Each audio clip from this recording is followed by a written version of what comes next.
हम लोगों ने जो है वृत्तीय गति के बारे में देखा था, सर्कुलर मोशन। ठीक है, अब इसके बाद हम लोग जो है पढ़ेंगे न्यूटन के गति के नियम। न्यूटन के गति के नियम।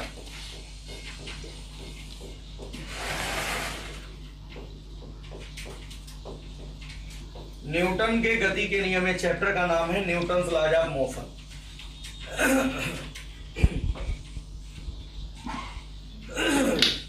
राजकुमार नमस्ते बेटा। ठीक है, न्यूटन के गति के नियम, न्यूटन्स लॉज ऑफ मोशन हम लोगों को जानना है कि न्यूटन के गति के नियम, ये चैप्टर का नाम है। इसमें जो सबसे पहला बेसिक हम लोगों को समझना है, पहला पॉइंट हम लोगों को समझना कि बल क्या होता है। सबसे पहले हम लोगों को समझना बल। बल का मतलब होता फोर्स। बल का मतलब होता फोर्स। ठीक है, बल वह बाह्य कारक है जो किसी वस्तु की अवस्था को परिवर्तित कर देता है अथवा परिवर्तित करने का प्रयास करता है। बल वह बाह्य कारक है जो किसी वस्तु की अवस्था को परिवर्तित कर देता है अथवा परिवर्तित करने का प्रयास करता है। ठीक है, लिखो जरा, बल वह बाह्य कारक है, बल वह बाह्य कारक है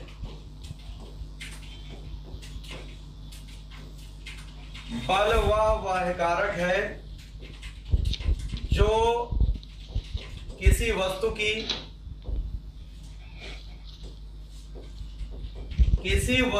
अवस्था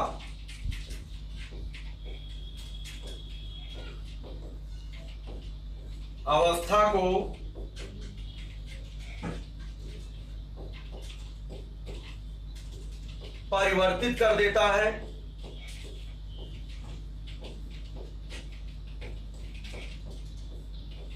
अथवा परिवर्तित करने का प्रयास करता है, अथवा परिवर्तित करने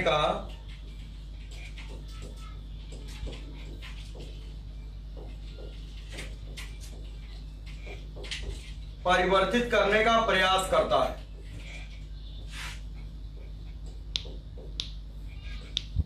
बल वह बाह्य कारक है जो किसी वस्तु की अवस्था को बदल देता है। अवस्था को बदलने का मतलब यह है कि वस्तु विरामावस्था में है तो उसे गत्यावस्था में ला देता है या लाने का प्रयास करता है, और अगर वस्तु गत्यावस्था में है तो उसे विरामावस्था में ला देता है या लाने का प्रयत्न करता है। तो बल वह बाह्य कारक है जो किसी वस्तु की अवस्था को या तो बदल देता है या बदलने का प्रयास करता है, मतलब रुकी हुई वस्तु को चला देता है या चलाने का प्रयास करता है। गतिमान वस्तु को रोक देता है अथवा रोकने का प्रयास करता है, तो उसे कहते हैं बल। वह बाह्य कारक जो किसी वस्तु की अवस्था को परिवर्तित कर देता है अथवा परिवर्तित करने का प्रयास करता है, उसे बल कहते हैं, उसे बल कहा जाता है। ठीक है, उसे बल कहते हैं। ये परिभाषा नोट कर लीजिए, बल क्या है। बल वह बाह्य कारक है जो किसी वस्तु की अवस्था को बदल देता है अथवा बदलने का प्रयास करता है। ठीक है, अब बल किस प्रकार की राशि है ये जानना है। बल जो होता है, बल सदिश राशि है। बल कैसी राशि है? सदिश। बल जो है सदिश राशि है।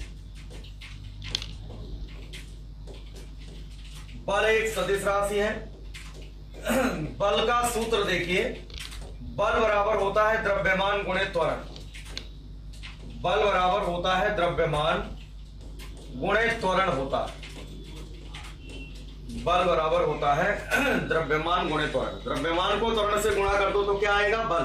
फोर्स बराबर होता है mass into acceleration. Force is equal to होता है मास इंटू एक्सेलरेशन होता है।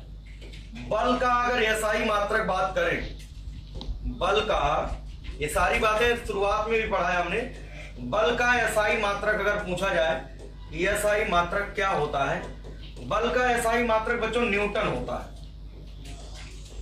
बल का एसआई मात्रक न्यूटन होता है, या इसे जो है किलोग्राम, द्रव्यमान का होता है किलोग्राम और त्वरण का होता है मीटर प्रति सेकंड स्क्वायर।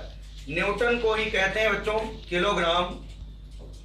किलोग्राम, ठीक है, मीटर प्रति सेकंड स्क्वायर। किलोग्राम मीटर प्रति सेकंड स्क्वायर, किलोग्राम मीटर प्रति सेकंड स्क्वायर। बल का एसआई मात्रक न्यूटन होता है, जिसे किलोग्राम मीटर प्रति सेकंड स्क्वायर कहते हैं। किलोग्राम मीटर प्रति सेकंड स्क्वायर भी कहते हैं। ये बल का एसआई मात्रक है, ठीक है। न्यूटन को ही किलोग्राम मीटर प्रति सेकंड स्क्वायर कहते हैं। और बल का सीजीएस मात्रक, बल का सीजीएस मात्रक अगर पूछा जाए, सीजीएस यूनिट ऑफ फोर्स, बल का जो सीजीएस मात्रक होता है बच्चों डाइन होता है।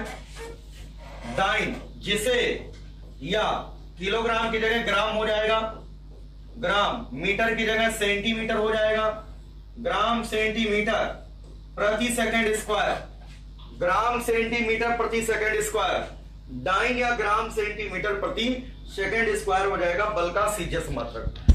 बल के सीजीएस मात्रक को डाइन कहते हैं। डाइन को लिखा जा सकता है, सीजीएस का मतलब सेंटीमीटर ग्राम सेकंड, इसका मतलब सेंटीमीटर ग्राम और सेकंड यहां पर दिख रहा है। एम के एस या एसआई पद्धति में बल का मात्रक जो होता है न्यूटन होता है, जिसे किलोग्राम मीटर प्रति सेकंड स्क्वायर भी कहते हैं, ठीक है। बल का गुरुत्वीय मात्रक एक और है, बल का गुरुत्वीय मात्रक, ग्रेविटेशनल यूनिट ऑफ फोर्स होता है किलोग्राम भार। किलोग्राम भार होता है या किलोग्राम बल, इसी को किलोग्राम बल भी कहते हैं। किलोग्राम भार बोलिए या किलोग्राम बल बोलिए, ये जो है गुरुत्वीय मात्रक है, ठीक है। एक कैसा मात्रक है? गुरुत्वीय मात्रक, मतलब gravitational unit, gravitational unit of force kilogram भार होता है, ठीक है। किलोग्राम भार या किलोग्राम बल, इतनी बातें आपको याद होना चाहिए कि बल है क्या। बल, देखो न्यूटन के गति का नियम पढ़ना, इसका मतलब पूरी तरीके से इस चैप्टर में हम लोगों को बल के बारे में अध्ययन करना है, ठीक है। तो बल क्या होता है? बल वह बाह्य कारक है जो किसी वस्तु की अवस्था को बदल देता है या बदलने का प्रयत्न करता है। मतलब रुकी हुई वस्तु को या तो चला देता है या तो चलाने का प्रयास करता है, चलती हुई वस्तु को या तो रोक देता है या तो रोकने का प्रयास करता है। बल कैसी राशि है? सदिश राशि है। बल बराबर क्या होता है? द्रव्यमान गुणे त्वरण होता है। बल का एसआई मात्रक क्या होता है? न्यूटन होता है, जिसे किलोग्राम मीटर प्रति सेकंड स्क्वायर भी कहते हैं। बल का सीजीएस मात्रक क्या होता है? डाइन होता है, जिसे ग्राम सेंटीमीटर प्रति सेकंड स्क्वायर कहते हैं। बल का गुरुत्वीय मात्रक किलोग्राम भार होता है या किलोग्राम बल होता है, किलोग्राम भार या किलोग्राम बल, ठीक है। इतनी बात सबको याद होना चाहिए। अब देखो न्यूटन और डाइन में क्या संबंध है। एक न्यूटन में कितना डाइन होता है? एक न्यूटन में 10 की घात 5 डाइन होता है। एक बात ये याद कर लो, एक न्यूटन में 10 की घात 5 डाइन होता है। और उल्टा पूछ लिया जाए, एक डाइन में 10 की घात -5 न्यूटन, एक डाइन में 10 की घात -5 न्यूटन हो जाएगा। एक न्यूटन में 10 की घात 5 डाइन होगा और एक डाइन में 10 की घात -5 न्यूटन हो जाएगा, ठीक है। इसी प्रकार से 1 किलोग्राम भार जो होता है, 1 किलोग्राम भार में 1 किलोग्राम भार जो होता है जी न्यूटन के बराबर होता है।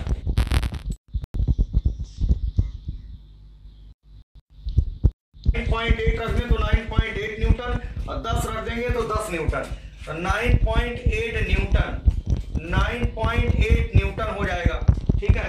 1 किलोग्राम भार में 9.8 न्यूटन या जो है जी न्यूटन हो जाएगा, ठीक है। इतनी बातें आपको पता होना चाहिए।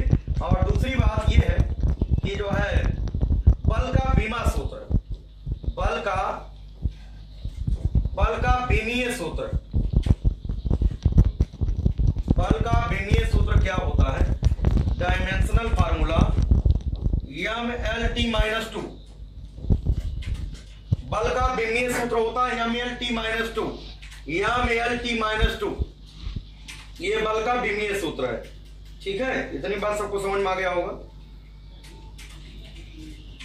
ठीक है। वेरी गुड हर्ष शर्मा, ठीक है। ऐसे ही नोट्स बनाते रहो, ठीक है। बल का विमा सूत्र होगा MLT-2 हो जाएगा।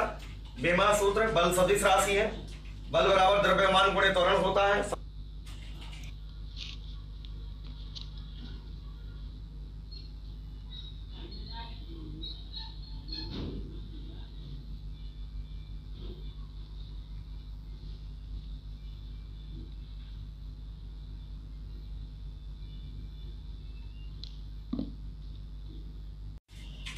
ठीक है, अंग्रेजी में इसको लीनियर मोमेंटम कहते हैं। ठीक है, लीनियर मोमेंटम। लीनियर मोमेंटम का मतलब होता है रेखीय संवेग। लीनियर मोमेंटम का मतलब रेखीय संवेग होता है। रेखीय संवेग का मतलब होता है गति की मात्रा। इसका अर्थ है गति की मात्रा। इसकी दूसरी हिंदी है रेखीय संवेग की गति की मात्रा। इसे कहते हैं क्वांटिटी ऑफ मोशन। गति की मात्रा मतलब क्वांटिटी ऑफ मोशन कहते हैं। रेखीय संवेग का दूसरा मतलब है गति की मात्रा। ठीक है, क्वांटिटी ऑफ मोशन होता है। जैसे मान लो बच्चों, ये कोई यम द्रव्यमान की वस्तु है ना, ये कोई यम द्रव्यमान की वस्तु है और v वेग से गतिमान है। कितने वेग से गतिमान है? v वेग से। यम द्रव्यमान की वस्तु है, v वेग से गतिमान है, तो द्रव्यमान और वेग का गुणनफल जो होता है उसे रेखीय संवेग कहते हैं। यम द्रव्यमान की वस्तु अगर v वेग से गति करेगी तो द्रव्यमान और वेग का जो गुणनफल होता है उसे रेखीय संवेग कहते हैं। यम द्रव्यमान की वस्तु अगर v वेग से गति करेगी तो द्रव्यमान और वेग का गुणनफल रेखीय संवेग कहलाता है। ठीक है, यहां पर लिख लो, द्रव्यमान यम व वेग का गुणनफल, वेग v का गुणनफल रेखीय संवेग कहलाता है। रेखीय संवेग, रेखीय संवेग, इसको P से दर्शाते हैं। रेखीय संवेग कहलाता है। द्रव्यमान व वेग का गुणनफल रेखीय संवेग P कहलाता है। इसका मतलब सूत्र, रेखीय संवेग का जो सूत्र बनेगा, रेखीय संवेग का जो सूत्र बनेगा, द्रव्यमान गुणे वेग, P बराबर हो जाएगा द्रव्यमान m गुणे वेग v, P बराबर mv हो जाएगा। P बराबर क्या हो जाएगा? mv। द्रव्यमान और वेग का गुणनफल रेखीय संवेग कहलाता है। लीनियर मोमेंटम, लीनियर मोमेंटम मतलब P बराबर mv, द्रव्यमान गुणे वेग हो जाएगा। ठीक है, रेखीय संवेग जहां पर वेग लिखा हो, देखो संवेग, आवेग, कोणीय वेग, कोणीय संवेग, जहां पर वेग हो सदिश राशि होता है। तो संवेग यानी रेखीय संवेग, संवेग कैसी राशि होगी? सदिश। संवेग कैसी राशि होगी? सदिश राशि होगी। कई बार बता चुका हूं, सदिश राशि होगी। इसको सदिश रूप में, जो सदिश राशि होती है उसके ऊपर तीर बनाया जा सकता है। P के ऊपर तीर है ना, द्रव्यमान अदिश राशि है और वेग सदिश है, तो वेग के ऊपर तीर बना सकते हैं। P वेक्टर बराबर mv वेक्टर। P के ऊपर तीर, क्योंकि P जो है रेखीय संवेग सदिश राशि है और वेग भी सदिश राशि है, तो वेग के ऊपर तीर बना सकते हैं। P बराबर mv। कभी कभी ऐसा ऑप्शन में लिखा होगा रेखीय संवेग का सूत्र है P बराबर mv। रेखीय संवेग एक सदिश राशि है। रेखीय संवेग कैसी राशि है? सदिश राशि होती है, तो P बराबर mv हो जाएगा। ठीक है, तो रेखीय संवेग का मतलब गति की मात्रा, क्वांटिटी ऑफ मोशन। अगर कोई वस्तु है उसका द्रव्यमान m है, कोई भी वस्तु है उसका द्रव्यमान m है, v वेग से गतिमान है, तो द्रव्यमान और वेग का गुणनफल रेखीय संवेग कहलाता है। रेखीय संवेग को P से दर्शाते हैं। P बराबर mv होता है। P बराबर क्या होता है? mv। संवेग सदिश राशि होती है। ठीक है, संवेग सदिश राशि होती है।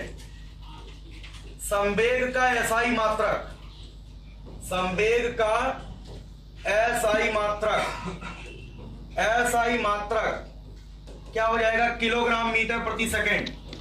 किलोग्राम मीटर प्रति सेकेंड, किलोग्राम मीटर प्रति सेकेंड। P बराबर mv। P बराबर mv, m का मतलब द्रव्यमान, किलोग्राम, और v मतलब वेग, वेग का होता मीटर प्रति सेकेंड, किलोग्राम मीटर प्रति सेकेंड, या इसे न्यूटन सेकेंड भी कहते हैं। या इसे क्या कहेंगे? Newton second. किलोग्राम मीटर प्रति सेकेंड को क्या कह सकते हैं? न्यूटन सेकेंड भी कह सकते हैं। रेखीय संवेग का एसआई मात्रक और इसका बीमा सूत्र। अगर आपसे कहा जाए बीमा सूत्र क्या होगा, तो देखो किलोग्राम का मतलब m है ना, मीटर मतलब लंबाई l, नीचे t है, ऊपर जाएगा तो t की पावर -1 हो जाएगा। ml t -1, ml t -1, ये संवेग का बीमा सूत्र। अदिश राशि पर वेक्टर क्यों नहीं लगाते? जो अदिश होता है उस पर वेक्टर क्यों लगा देंगे? मतलब नहीं, दिश मतलब दिशा, जिसमें दिशा नहीं हो ठीक है। और वेक्टर क्यों नहीं लगाते हैं? वेक्टर मतलब सदिश, जो सदिश होता है उसी पर वेक्टर एरो बनाएंगे। जो अदिश राशियां होती है उस पर क्यों लगा देंगे? ठीक है। अदिश राशियां जो होंगी उनमें केवल परिमाण होता है, कोई दिशा नहीं होती। तो संवेग का ऐसा ही मात्रक किलोग्राम मीटर पर सेकेंड या न्यूटन सेकेंड विमा mlt-1 होता है। ये हमने संवेग बता दिया, संवेग का सूत्र बता दिया, P बराबर mb होता है, P बराबर mb। ठीक है। द्रव्यमान और वेग का गुणनफल रेखीय संवेग होता है। इसके बाद तीसरी बात हम लोग जानेंगे, आवेग। तीसरा बेसिक समझना है, आवेग। आवेग का मतलब होता है इंपल्स। आवेग का मतलब होता है इंपल्स। इंपल्स का मतलब होता है आवेग। आवेग क्या चीज होता है? इंपल्स क्या होता है? जैसे कोई भी वस्तु है ना, ये कोई वस्तु है, इस पर F बल बहुत कम समय डेल्टा टी के लिए काम करता है। मान लो कोई बल F है जो किसी वस्तु पर कितने समय के लिए काम करता है? डेल्टा टी समय के लिए। कोई बल F है किसी वस्तु पर कितने समय के लिए काम करता है? डेल्टा टी समय के लिए। बल और समय अंतराल का गुणनफल आवेग कहलाता है। तो आवेग का मतलब हो जाएगा बल व समय अंतराल का गुणनफल। बल व समयांतराल, समयांतराल का गुणनफल। बल व समयांतराल का गुणनफल आवेग कहलाता है। आवेग मतलब इंपल्स, आवेग कहलाता है। बल व समयांतराल का गुणनफल आवेग कहलाता है। आवेग बराबर होता बल गुणे समयांतराल। आवेग बराबर होता है बल F गुणे डेल्टा टी। F गुणे डेल्टा टी, बल गुणे समयांतराल को आवेग कहते हैं। आवेग का सूत्र होता बल गुणे समयांतराल।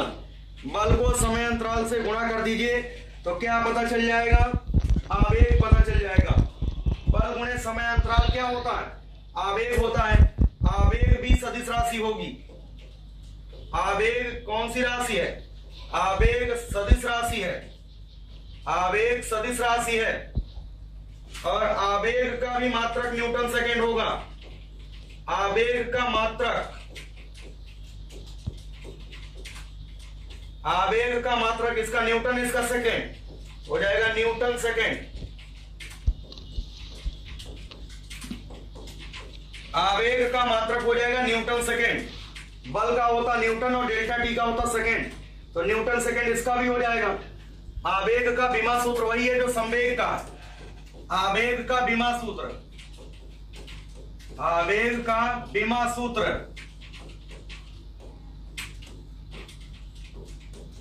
आवेग का विमा सूत्र हो जाएगा mlt-1। जो संवेग का विमा सूत्र होता है वही आवेग का भी होता है। तो आवेग क्या होता है? बल गुणे समय अंतराल। F गुणे डेल्टा टी को आवेग कहते हैं। आवेग सदिश राशि है। आवेग का मात्रक न्यूटन सेकेंड होता है, यही संवेग का भी होता है। और विमा सूत्र आवेग का वही होगा जो संवेग का होता है। mlt-1 हो जाएगा। ठीक है, mlt-1, इसको नोट कर लो, mlt-1 हो जाएगा। ठीक है, नोट करते चलिएगा सभी लोग। बल और समय अंतराल का गुणनफल आवेग कहलाता है। आवेग का मात्रक न्यूटन सेकेंड होगा। आवेग सदिश राशि होगी। विमा सूत्र वही होगा जो संवेग का होता है। संवेग और आवेग दोनों के विमीय सूत्र समान होते हैं। संवेग और आवेग दोनों के विमीय सूत्र क्या होते हैं? समान होते हैं। हम लोगों ने 3 बिंदुओं पर विचार कर लिया। बल क्या है, संवेग क्या है, यानी रेखीय संवेग क्या है, आवेग क्या है। इसके बाद अगला जो है पॉइंट है जड़त्व। अगला हम लोगों को समझना जड़त्व क्या है। जड़त्व का मतलब होता है इनर्शिया। इनर्शिया का मतलब होता है बच्चों जड़त्व। इनर्शिया का मतलब होता है जड़त्व। जड़त्व क्या है? जैसे मान लो कोई वस्तु विरामावस्था में है। अगर कोई वस्तु विरामावस्था में है तो वो विरामावस्था में रहना चाहती है। अगर वो गत्यावस्था में है तो गत्यावस्था में रहना चाहती है। मतलब वस्तु विरामावस्था में है तो विराम में ही रहना चाहेगी। अगर वो गति की अवस्था में है तो गति की अवस्था में ही रहना चाहती है। मतलब हर वस्तु अपनी अवस्था में परिवर्तन का विरोध करती है। हर वस्तु के अंदर ये गुण होता है कि वो वस्तु अपने अवस्था में परिवर्तन का विरोध करती है। वस्तु विराम में है तो गति में नहीं आना चाहती, गति में है तो विराम में नहीं आना चाहती। तो वस्तुएं अपने अवस्था में परिवर्तन का विरोध करती हैं। वस्तुओं के अंदर ये जो निहित गुण होता है, ये जो अंतर्निहित गुण होता है, इसी गुण को क्या बोलते हैं? इसी को जड़त्व कहा जाता है। वस्तुओं के इस प्रकार के अंतर्निहित गुण को जड़त्व कहते हैं। तो जड़त्व किसी वस्तु का वह अंतर्निहित गुण है जिसके कारण वस्तु अपने अवस्था में परिवर्तन का विरोध करती है।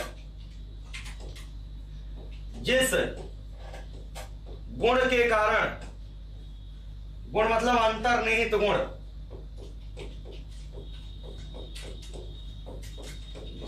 जिस अंतर्निहित गुण के कारण वस्तु अपने अवस्था में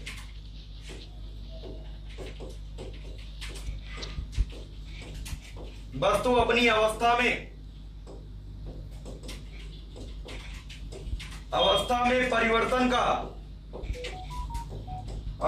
में परिवर्तन का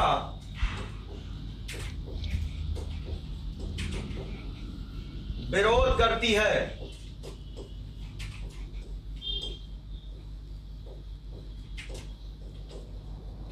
उसे जड़त्व कहते हैं। उसे जड़त्व कहते हैं।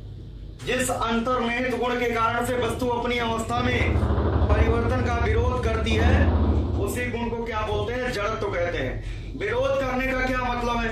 वस्तु रुकी हुई है तो रुके रहना चाहती है, मतलब वो गति की अवस्था में नहीं आना चाहती, तो विरोध तो हुआ। अगर कोई वस्तु रुकी है, वो गत्य अवस्था में ना आना चाहे, इसका मतलब अवस्था में परिवर्तन का विरोध। विराम से गति में आना, इसका मतलब अवस्था परिवर्तित होना। तो विराम में है तो विराम में ही रहना चाहती है, और गत्य अवस्था में है तो गति की अवस्था में रहना चाहती है। तो वस्तुएं अपनी अवस्था में परिवर्तन का विरोध करती हैं। वो वस्तुओं के अंदर का ये निहित गुण होता है, अंतर्निहित गुण होता है। ऐसे गुण को बोलते हैं जड़त्व। ठीक है, ऐसे गुण को क्या बोलते हैं? जड़त्व। किसी वस्तु का वह गुण जिसके कारण वस्तु अपनी अवस्था में परिवर्तन का विरोध करती है, ऐसे गुण को क्या बोलते हैं? जड़त्व कहते हैं। अंग्रेजी में बोलते हैं इनर्शिया। क्या कहते हैं? इनर्शिया। अगर कोई वस्तु कम द्रव्यमान की वस्तु है तो ये अवस्था में परिवर्तन का कम विरोध करती है। हल्की वस्तु को जल्दी हम चला देंगे, लेकिन भारी वस्तु को चलाने में कठिनता आती है। भारी वस्तु अपनी अवस्था में परिवर्तन का विरोध ज्यादा करती है। जिस वस्तु का द्रव्यमान जितना कम होगा उतनी जल्दी से उसकी अवस्था बदल सकते हैं, लेकिन अगर द्रव्यमान ज्यादा है तो उसकी अवस्था में परिवर्तन करना कठिन हो जाता है। तो द्रव्यमान ज्यादा होगा तो अवस्था में परिवर्तन का विरोध करने का गुण भी ज्यादा होगा। द्रव्यमान कम होगा तो अवस्था में परिवर्तन करने का विरोध का गुण भी कम होगा, है ना। तो वस्तुएं अपनी अवस्था में परिवर्तन का विरोध करती हैं, और वो विरोध करने का गुण डिपेंड करता है वस्तु का द्रव्यमान कितना है। अगर द्रव्यमान कम है तो अवस्था में परिवर्तन का विरोध करने का गुण कम होगा। द्रव्यमान ज्यादा है तो अवस्था में परिवर्तन का विरोध करने का गुण ज्यादा होगा, है ना। तो जड़त्व किसी वस्तु के द्रव्य की माप है। जड़त्व किसी वस्तु के द्रव्य की माप है। अगला पॉइंट लिख लो, जड़त्व। जड़त्व किसी वस्तु के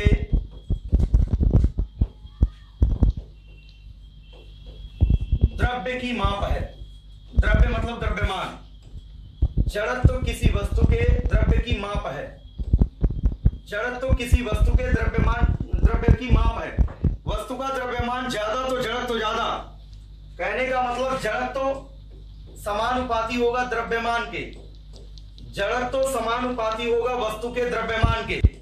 द्रव्यमान ज्यादा तो जड़त्व ज्यादा, द्रव्यमान ज्यादा तो जड़त्व ज्यादा, द्रव्यमान कम तो जड़त्व कम। कुल मिला के ये अवस्था में परिवर्तन करने का विरोध करने का गुण जो है वस्तु के द्रव्यमान पर निर्भर करेगा। अगर द्रव्यमान, ध्यान देना, अगर द्रव्यमान कम तो जड़त्व का गुण कम, द्रव्यमान ज्यादा तो जड़त्व का गुण ज्यादा हो जाएगा। ठीक है, जड़त्व कोई भौतिक राशि नहीं है, ध्यान देना।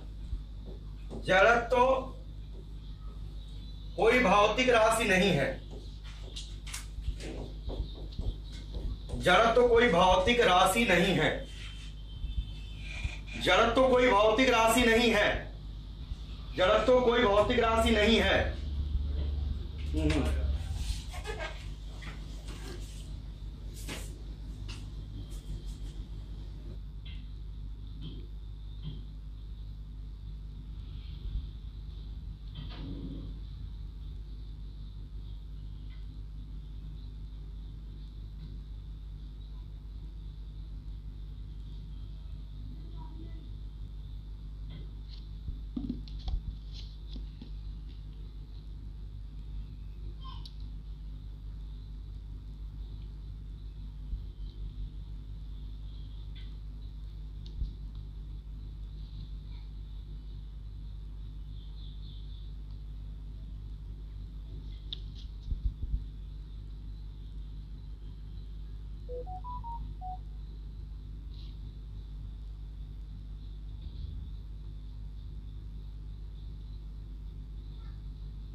हेलो बच्चों, जो है थोड़ा सा वेट करिए, अभी केमिस्ट्री की क्लास होगी, ठीक है।